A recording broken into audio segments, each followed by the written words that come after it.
Your hair was, I think your hair used to be blonde or something, didn't it? I did a blonde Halloween costume at one point. Yeah, yeah, I see the difference. So, how you doing, Mr. Adam? I don't know. I can't help but feel like you're kind of trying to rizz me up right now. No, man, I was wondering if you was in the dressing room putting on some makeup or something, right? We were working on getting the Zoom call all set up. So no, I'm not wearing any makeup. Are you trying to say that I look like I'm wearing makeup? No, you cute. You all right. My God, I didn't even think about the fact that this interview might go this way. Oh, no, Now, I'm going to let you ask the questions.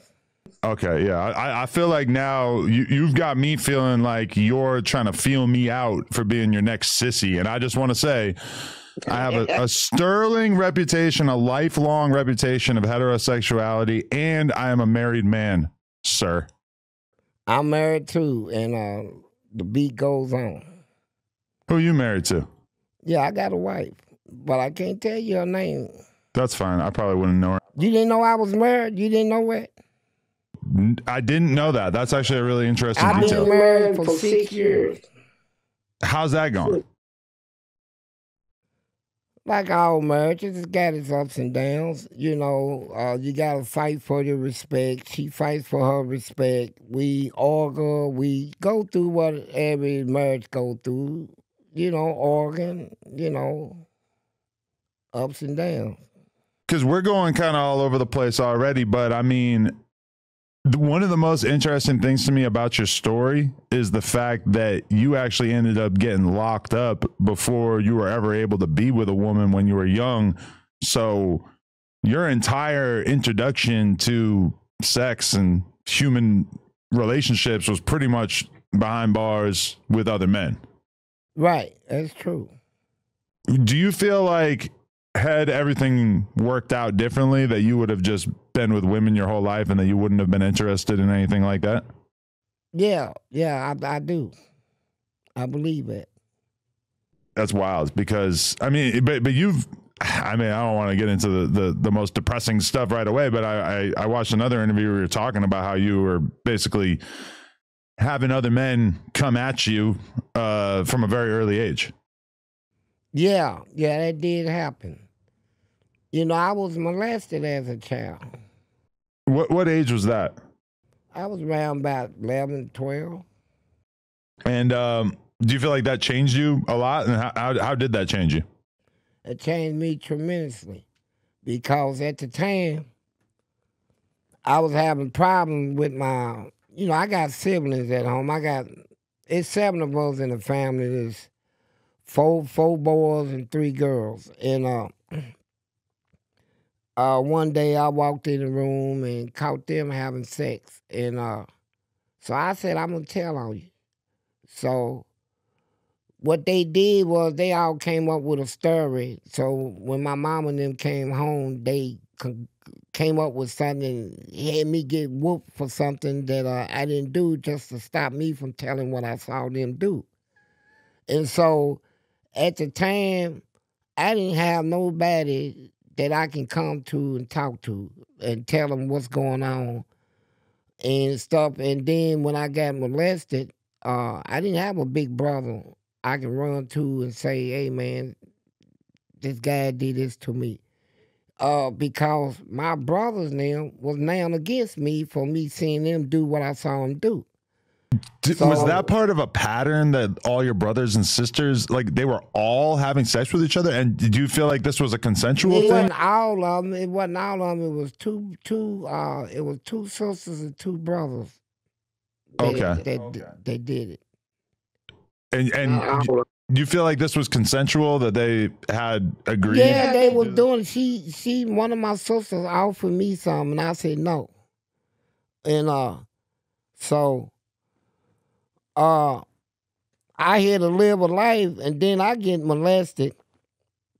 Now I get paranoid that, somebody gonna see some feminine stuff in me. So I started coming out with an aggressive personality to stop people from seeing that side of me. So I would come out real mean, real aggressive, start packing pistols and all this stuff, and just to throw people off.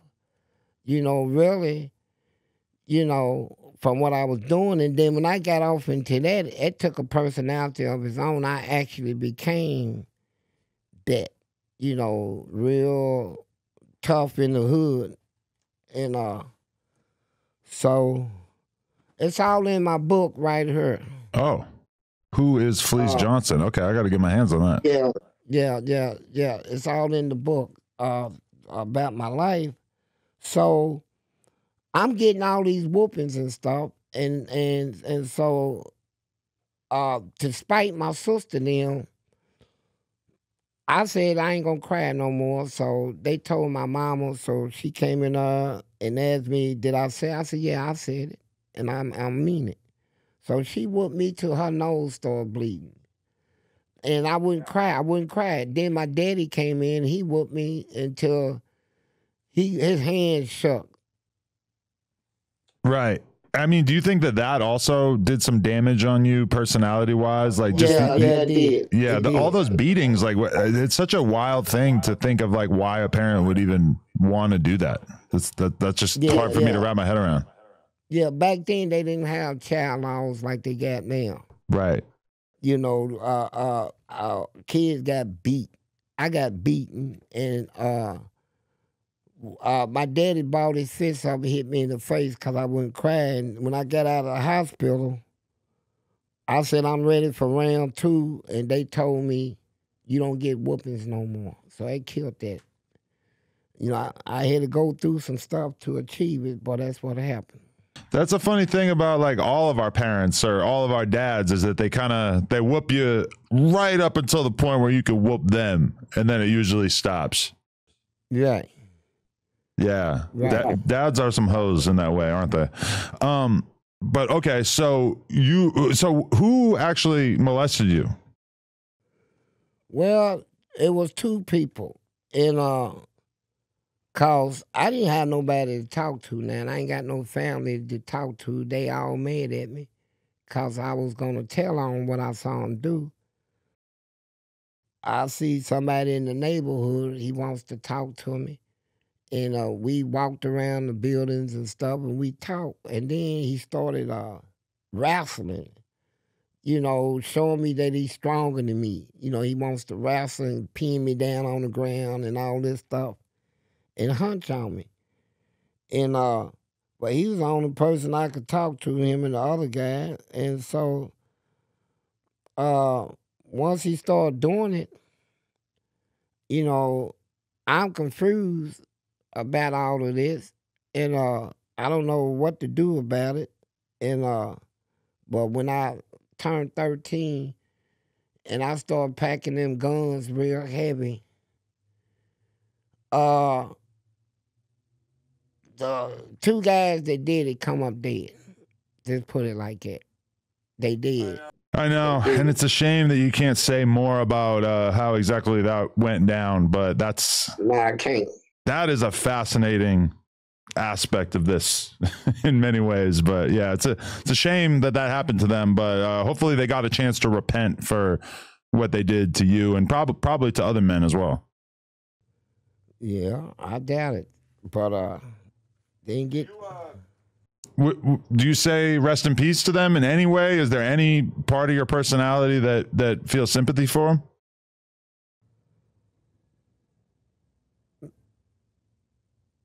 No. No, it's not. No. It's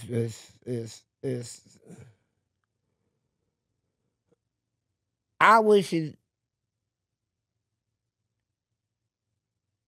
I don't feel no sympathy. Just put it like that. They got what that was coming to them, and they did. So, but it's still something I got to live with and had to live with, and so Shout out to Everything 420. It's like the Amazon for everything that you need to get lifted. Whatever your vibe is, their app makes it super easy for you to shop for your next sesh. Shipping is fast, the packaging is super low key, and they're always running deals. Tap into the app and use code NOJUMPER to get a little something off. Shout out to Everything 420.